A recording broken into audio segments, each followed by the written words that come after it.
சிந்தையில் சிவயோகம் வருகிறதே.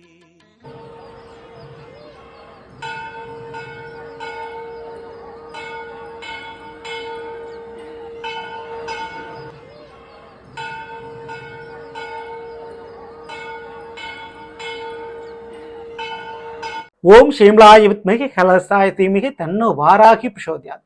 நல்லதே நடக்கும் ஓம் நம சிவாயும் எல்லாம் வல்ல ஸ்ரீ வாராகிமன் திருவடி சரணம். இன்றைய பதிவில் கன்னி ராசியில் பிறந்த நண்பர்களே, இந்த 2026 முடங்கி போகின்ற காரியங்கள் எது? ஸோ எந்த விஷயத்துல முயற்சி பண்ணக்கூடாது, எந்த விஷயத்துல புதுசா ஆரம்பிக்க கூடாது, தொட்டா முடங்கக்கூடிய காரியங்கள் எது தெரிஞ்சுக்கிட்டா ரொம்ப முதலீடோ அதுக்குண்டான முயற்சியோ அதனால ஏற்படக்கூடிய ஏமாற்றமோ தோல்வியோ இல்லாம நீங்க இருக்கலாம். ஸோ அதுக்காக தான் இந்த பதிவு. மேலும் தொடக்கம், புதியதொரு தொடக்கமாக இந்த 2026 நடக்க போகின்ற நிகழ்வு எது, புதுசா உங்களோட வாழ்க்கையில ஆரம்பிக்க போகின்ற விஷயங்கள் எது, அப்படி தொட்டா அதை ஆரம்பிச்சா எதெல்லாம் உங்களுக்கு வெற்றியை கொடுக்கும் அப்படின்றத இன்றைய பதிவில் பார்க்க போறோம். பதிவை ஃபுல்லா பாருங்கள். நம்ம சேனல்ல ஏற்கனவே குருவனுடைய வக்ர நிவர்த்தி பலங்கள் மற்றும் கேதுவனுடைய நட்சத்திர பயிற்சி பலங்களை பதிவிட்டாச்சு. பார்க்கலனா சேனலை போய் பாருங்க. மேலும் டிஸ்கஸ் லிங்க் இருக்கும், பிரஸ் பண்ணி பார்த்து பயனடைச்சுங்க. மறக்காம நம்ம சேனல் சப்ஸ்கிரைப் பண்ணிட்டு கூடத்தர பெல் ஐக்கான் பிரஸ் பண்ணிட்டு பக்கத்துல ஒரு ஆல் இன் ஆப்ஷனை தவறாம செலக்ட் பண்ணிச்சுக்கோங்க. நாங்கள் பதிவிடக்கூடிய அடுத்தடுத்த பதிவுகள் உங்களுக்கு உடனுக்குடன் நோட்டிஃபிகேஷனாக வந்து சேரும். கன்னி ராசியில் பிறந்த நண்பர்களே, முதல்ல இந்த கன்னி ராசிக்கு கண்டகச்சனி 7ஆம் வீடான மீனத்திலிருந்து சனிவான் உங்களை பார்த்துக்கிட்டு தான் இருக்கிறாரு. நேர்மையா நியாயமா நடந்துகிட்டு இருக்கிறவர்களுக்கு எந்த விதமான பிரச்சனையும் கிடையாது. இந்த குறுக்கு வழியில ஒரு ஷார்ட் பீரியட்ல ஒரு பணம் சம்பாதிக்க போறேன், அல்லது தேவையில்லாத காதல் சமாச்சாரம், தேவையில்லாத கெட்ட பழக்க வழக்கம் மற்றவங்க இருந்து மறைச்சு வச்சிருப்பீங்க இல்லையா, உங்கள்கிட்ட இருக்கக்கூடிய கெட்ட பழக்க வழக்கம் இப்ப வெளியில தெரிய வரும். அது சனி பகவானால் கண்டிப்பாக நடக்கும். ஸோ அதனாலே கன்னிராசிக்காரங்க கொஞ்சம் நேர்மையாகவும் நியாயத்தோடும் நடந்து கொள்வது உங்களுக்கு நல்லது. சரி, இந்த 2026 சில காரியங்கள்ல தொட வேண்டாம், முயற்சி பண்ண வேண்டாம், ஆரம்பிக்க வேண்டாம். அப்படி தொடங்கிட்டா ஆரம்பிச்சுட்டா அதுக்கு முடக்கம் தான். அது சொத்தா இருந்தாலும் சரி, பணமா இருந்தாலும் சரி, முயற்சியா இருந்தாலும் சரி, முடக்கம் ஆயிரும். முடக்கம்னா அது ஒன்றும் பண்ண முடியாது. சரிங்களா? அப்படிப்பட்ட விஷயத்துல முதல் விஷயமா நான் உங்களுக்கு சொல்லக்கூடியது, உங்களுடைய மாமியார் வீட்டு வழிகள் இருக்கக்கூடிய பிரச்சனைகள் தீர்த்திடலாம், இந்த வருஷம் சரி பண்ணிடலாம் அப்படின்னு முயற்சி பண்ணாதீங்க. அந்த முயற்சி வீண். உங்களுடைய வேலை தொழிலில் கவனத்தை செலுத்துங்க அதுக்கு பதில். ஓகேங்களா? ஸோ மாமியார் வீட்டில் கூடிய எப்பேற்பட்ட பிரச்சனை இருந்தாலும் பிரச்சனை தலையிடாமல் இருக்கிறது உங்களுக்கு நல்லது. ஓகேங்களா? அந்த முயற்சியில் தீர்த்திடணும், சரி பண்ணிடலாம் அப்படின்னு நீங்க முயற்சி பண்ணீங்கன்னா அந்த முயற்சி வீண். அடுத்து, புதுசா நான் ஒரு வீடு கட்ட போறேன், புதுசா நான் ஒரு ப்ராப்பர்ட்டியை உருவாக்க போறேன், புதுசா நான் ஒரு தொழிலில் இறங்க போறேன் அப்படின்றவங்களுக்கு கொஞ்சம் கவனத்தோடுங்க. அந்த தொழிலோ அல்லது அந்த வீடோ முடக்கம் ஏற்படலாம். ஸ்டார்ட் பண்ண வேகத்திலே அறகுறையா நிற்கிறதுக்கு வாய்ப்பு உண்டு. வாங்கக்கூடிய விஷயத்துல பிரச்சனைகள் வரும். ஏற்கனவே நீங்க ஒரு லேண்ட் வாங்கி வச்சிருக்கீங்க, வீடு அண்டர் கன்ஸ்ட்ரக்ஷன் நடந்துகிட்டு இருக்கு அப்படின்னா அது ஓகே. அதே போல ஏற்கனவே பரம்பரையாக செய்யக்கூடிய தொழிலாகவோ அல்லது ஏற்கனவே நீங்க பண்ண தொழிலை இடையில விட்டுட்டீங்க, இப்ப ஸ்டார்ட் பண்றதோ பண்ணலாம். ஆனா ஃப்ரெஷ்ஷா ஒரு தொழிலோ அல்லது புதியதொரு வீடோ சொத்து பத்தோ வாங்கக்கூடிய முயற்சியில கொஞ்சம் பின்னடைவு, அதாவது கொஞ்சம் தடை பிரச்சனை ஏற்படலாம். இந்த 2026 அதுல எடுத்தோன்னு சக்சஸ் வராது உங்களுக்கு. கன்னிராசிக்காரங்க இதுல கொஞ்சம் கவனத்தோடு நீங்க எடுத்துக்கோங்க. அடுத்த விஷயம், இந்த வெளிநாடு போகக்கூடிய விஷயத்துல சின்ன ஒரு ஏமாற்றம், தடை பிரச்சனை உங்களுக்கு ஏற்படலாம். ஓகேங்களா? ஸோ வெளிநாட்டில் போகணும், வேற ஒரு ஊர்ல நான் போய் செட்டில் ஆக போறேன் அப்படின்றவங்களும் சரி, அல்லது வெளிநாட்டில இருந்து தாயகம் நான் சொந்த ஊரில் செட்டில் ஆக நினைக்கிறேன் அப்படின்றவங்க கொஞ்சம் அந்த இடமாற்றத்தை செய்வதற்கு முன்பாக உங்களுடைய வருமானத்தை ஒரு முறை பார்த்துங்க. சரிங்களா? ஸோ அந்த இடமாற்றத்தால் வருமானம் இழப்பதற்கு வாய்ப்புகள் இருக்கு. கொஞ்சம் அதை யோசிச்சு பார்த்து செய்யறது உங்களுக்கு நல்லது. அப்படிப்பட்ட முயற்சிகள்லையும் கொஞ்சம் முடக்கம், தடை ஏற்படக்கூடிய வாய்ப்பு உண்டு. இதுக்கு அடுத்தபடியா கவர்மெண்ட் சம்பந்தப்பட்ட விஷயங்கள், அது எந்த விஷயமா இருந்தாலும் சரி, ஒரு கோர்ட்டு கேஸ் வழக்கா இருந்தாலும் சரி, ஒரு சொத்து பிரச்சனைக்காக நீங்க கோர்ட்டு கேஸ் நாடி இருந்தாலும் சரி, அரசாங்கம் சம்பந்தப்பட்ட எந்த ஒரு விஷயமாக இருந்தாலும் உங்களுக்கு சாதகமாகவோ அல்லது இந்த வருஷமோ சக்சஸ் ஆகிறதுக்கு ரொம்ப ரொம்ப ரொம்ப கஷ்டம். சரிங்களா? அப்போ அரசாங்கத்திலிருந்து ஒரு லோனோ அல்லது ஒரு கோர்ட்டு கேஸ்ல தீர்ப்புகளோ நீங்க எதிர்பார்த்துக்கிட்டீங்கன்னா அதுக்கு ரொம்ப முயற்சியோ ரொம்ப செலவினங்களோ பண்ண வேண்டாம். கொஞ்சம் போறது போட்டோம் அப்படின்னு கொஞ்சம் இழுத்து போட்டு பண்றது கொஞ்சம் நல்லது உங்களுக்கு. சரிங்களா?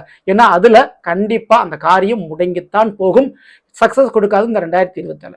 சரி, எது தொடக்கமாக அமையும்? புதுசா ஒரு விஷயம் நடக்க போகுது 2026. கன்னிராசிக்காரங்க முதல்ல நான் சொல்லப்படுது, புதிதாக ஒரு துணை கிடைக்கும். ஆமாங்க, இந்த 2026 ஒண்ணு காதல் வயப்படுவீங்க, அல்லது கல்யாணம் நடக்கும். நீங்க எதிர்பார்த்த மாதிரி வாழ்க்கை துணை உங்களுக்கு அமையும். புதியதொரு குடும்பத்துல நீங்க நுழையக்கூடிய வாய்ப்பு உண்டு. உங்களுக்குன்னு ஒரு குடும்பம் அல்லது உறவுகள் கண்டிப்பா கிடைக்கும். அது புதியதொரு தொடக்கமா இந்த கன்னிராசிக்காரங்களுக்கு இந்த 2026 நிச்சயமான முறையில இருக்கும். சரிங்களா? சரி, இதுக்கு அடுத்தபடியா குழந்தை கிடைக்கும். குழந்தை பாக்கியம் கிடைச்சி அல்லது பிள்ளைகளுக்காக சில ஒரு காரியத்தை அல்லது சில ஊர்களை சில வீட்டை நீங்கள் மாற்றக்கூடிய அமைப்பு உருவாகும். ஸோ பிள்ளைகளுக்காக நான் அந்த ஒரு புதுசாக ஒரு காரியத்தை நான் தொடங்குறீங்க அப்படின்னு கண்டிப்பாக செய்வீங்க. ஓகேங்களா? அதே போல் புதுசாக ஏதாவது ஒரு விஷயத்தை கற்றுக்கொள்வீர்கள் கன்னிராசிக்காரர்கள். எதுக்காக கற்றுக்கணும் அப்படின்னா அந்த வேலை தொழிலுக்காக. ஸோ புதுசாக ஒரு படிக்கிறது இல்லை கற்றுக்கிறது அப்படின்ற விஷயத்தில் இறங்குவீங்க. அது நல்ல விதத்தில் உங்களுக்கு போகும். ஓகேங்களா? அடுத்து இந்த கூட பிறந்தவங்களுடைய காரியங்களில் இந்த 2026 ஸோ அவங்களுடைய காரியங்களில் ஒரு சண்டை சச்சரவு ஏற்பட்டிருக்கு, சமாதானம் ஆயிக்கலாம் நினைச்சாலும் சரி, அதே நேரத்தில் அவங்களுடைய திருமணம் போன்ற காரியங்களை நீங்கள் இறங்கினாலும் சரி நல்ல விதத்தில் அது முடிஞ்சிடும். ஸோ அவர்களுடைய காரியங்கள் முடிவதால் உங்களுக்கு நடக்க வேண்டிய சுப காரியங்கள் இனி தடையின்றி நடக்கும். ஸோ அதை முடிச்சுக்க முடியும் உங்களால். மேலும் இந்த போலீஸ் கேஸ் வழக்கு இருக்கு இல்லையா, போலீஸ் ஸ்டேஷன் போயிட்டே இருக்கிறேன் நான், தேவையில்லாத காவலர்கள், அரசாங்க சம்மந்தப்பட்ட பிரச்சனை, போலீஸ் ஸ்டேஷன் சம்மந்தமான பிரச்சனை, நான் வந்து கோர்ட்டு கேஸ் சொல்லுவாங்க, போலீஸ் ஸ்டேஷன் சம்மந்தப்பட்ட தகராறு பிரச்சனைகள் அது இருக்குன்னா அது ஒரு முடிவுக்கு வரும். இந்த 2026 கன்னிராசிக்காரங்க அதுலேருந்து ஒரு விடுதலை கிடைக்கக்கூடிய வாய்ப்புகள் இங்கே இருக்கு. சரிங்களா? ஸோ இது போக புதிய ஒரு அரசியல் சம்பந்தப்பட்ட பதவி வாய்ப்போ அல்லது சினிமா சம்பந்தப்பட்ட வாய்ப்புகளோ அல்லது புதுசாக ஒரு ப்ரொஃபஷனலுக்குள்ளே நீங்கள் நுழைவீங்க. அதுக்கு வாய்ப்பு ரொம்ப ரொம்ப ஜாஸ்தியான நம்பர் இருக்குது இந்த 2026. ஓகேங்களா?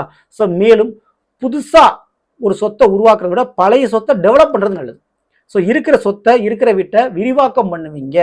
ஏற்கனவே வாங்கி போட்ட நிலத்தில் ஒரு வீடு கட்டுறதுக்கு செய்யறதுக்கு யோகம் இருக்குது. ஏற்கனவே இருக்கிற தொழிலை டெவலப் பண்ணுறதுக்கு யோகம் இருக்குது. அது ஆல்ரெடி வேலை பார்த்துருக்கீங்க, அந்த வேலையில் உங்களுக்கு ஒரு பெர்மனண்டான ஒரு போஸ்டிங் கிடைக்கிறதுக்கு சான்சஸ் இருக்குது. ஸோ அதே போல தான் பிரிந்த உறவுகள் வந்து சேர்றதை விட புதிய உறவுகள் கிடைப்பதற்கு சான்சஸ் இருக்கு. அப்போ பழைய நண்பர்கள், பிரிஞ்சு போன உறவுகளை எதிர்பார்த்து காத்திருக்காதீங்க. புதுசாக வரக்கூடிய உறவுகள்கிட்ட கொஞ்சம் பழகி கொள்வது உங்களுக்கு நல்லது. அந்த உறவுகள்கிட்ட நீங்கள் ஏமாறாம வந்துடுங்க. சரிங்களா? ஸோ ஏற்கனவே பட்ட அனுபவம் தான் உங்களுக்கு வாழ்க்கையில் நல்ல ஒரு அனுபவமாக நல்ல ஒரு பலனை உங்களுக்கு கொடுக்கும். ஸோ அந்த அனுபவ ரீதியாக புதுசாக வரக்கூடிய உறவுகளை எதிர்பாருங்க. அது ரொம்ப ரொம்ப உங்களுக்கு நல்லது. விட்டு விலகி போனவங்களை பற்றி ஒரே பண்ணிட்டு கவலை பண்ணிட்டு உட்கார்ந்து இருக்காதீங்க கன்னிராசிக்காரங்க. இந்த 2026 திருப்பி நாங்கள் சேரணும், திருப்பி நாங்கள் பேசணும், திருப்பி அந்த உறவை நான் தொடரணும் அப்படின்னு நினச்சி எடுக்கக்கூடிய முயற்சி முடக்கம்தான். அந்த முயற்சியில் தோல்விதான். நல்லா புரிஞ்சுங்க. சரிங்களா? ஸோ அதனால இந்த கன்னிராசியில பிறந்த நீங்க இந்த 2026 தங்கம், புதுசா கார் வண்டி வாகனம் வாங்குறது, வீடு, வேலை, இந்த விஷயத்துல எல்லாமே சூப்பரா இருக்கும். அதுல கண்டிப்பா நீங்க தொடக்கமாக இருக்கலாம். புதுசா முயற்சிகள் நீங்க இறங்கலாம். ஓகேங்களா? ஸோ இதுல குறிப்பா பழைய வீட்டை தான் புதுப்பிக்க முடியும், பழைய நிலத்தை தான் வீடு கட்ட முடியும். புதுசா ஒரு வீடு வாங்குறது செய்யறதை வச்சு தவிர்த்துருங்க. அதுல கூடுதல் கவனம் தேவை. அந்த காரியத்தை தொடங்குறீங்கன்னா பட்ஜெட் கையில இருக்கா அப்படின்றத பாத்துங்க. இல்லைன்னா பாதியில அது நிற்கக்கூடிய வாய்ப்பு இங்க இருக்கு. சரிங்களா? அறகுறையா நிற்கிறதுக்கு. ஸோ இதுக்கு அடுத்து மிக முக்கியமாக இந்த 2026 தொட்டது தொடங்கணுங்க. நான் தொடர காரியம் நல்லபடியாக சக்ஸஸ் கொடுக்கணும். அதுக்கு நான் என்ன பண்ணலாம் அப்படின்னு நீங்கள் கேட்குறீங்கன்னா, கன்னிராசிக்காரங்க சனியினுடைய நேரடி பார்வை 7ஆம் பார்வை உங்களுக்கு விழுந்துகிட்டே இருக்கு. ஓகேங்களா? சனி பகவானுடைய குருநாதன் சொல்லுவோம். யார? கால பைரவரை. அப்படிப்பட்ட அந்த கால பைரவரை சந்தன காப்பு சாற்றி வழிபாடு செய்யுங்கள். கால பைரவருக்கு எப்பெல்லாம் அபிஷேக ஆராதனை நடக்குதோ அப்போ சந்தன காப்பு சாத்துவாங்க. அந்த சந்தன காப்புக்கு நீங்க சந்தனம் வாங்கி கொடுத்து சந்தன காப்பு சாற்றி வழிபாடு செய்யுங்கள். அந்த சந்தனத்தை பிரசாதமா வாங்கிட்டு வந்து அதை வழக்கம் போல ரெகுலரா விபூதி குங்குமம் வைக்கிற மாதிரி அந்த சந்தனத்தை வச்சுக்கோங்க. ஸோ இதுதான் மிகப்பெரிய ஒரு தொட்ட காரியத்தில் ஒரு வெற்றியை கொடுக்கக்கூடிய வல்லமை. அதை கண்டிப்பாக காலவீரோட அனுகிரகத்தால் நீங்கள் பெறுவீங்க. தவறாமல் இதை பண்ணிக்கோங்க. சரிங்களா? ஸோ நல்லது அப்படின்றது கன்னிராசியில் பிறந்தவர்களுக்குரிய பலனை பற்றி பார்த்து நிச்சயமாக இந்த பதிவு உங்களுக்கு யூஸ்ஃபுல்லாக இருக்கும்னு நினைக்கிறேன். பிடிச்சிருந்தா லைக் நண்பர்களுக்கும் ஒரு இருக்கும் மறக்காமல் ஷேர். இதுவரை நம்முடைய சேனலை சப்ஸ்கிரைப் பண்ணாமல் சப்ஸ்கிரைப் பண்ணிங்க. கூட தர பெல்லைக்கான பிரஸ் பண்ணி பக்கத்தில் ஒரு ஆளுநர் தவறாமல் செலக்ட் பண்ணிச்சுங்க. மேலும் அடுத்த சந்திப்போம். நன்றி, வணக்கம். நல்லதே நடக்கும். ஓம் நம சிவாய. எல்லாம் உள்ள ஸ்ரீ பாராயணம் திருவடி சரணம்.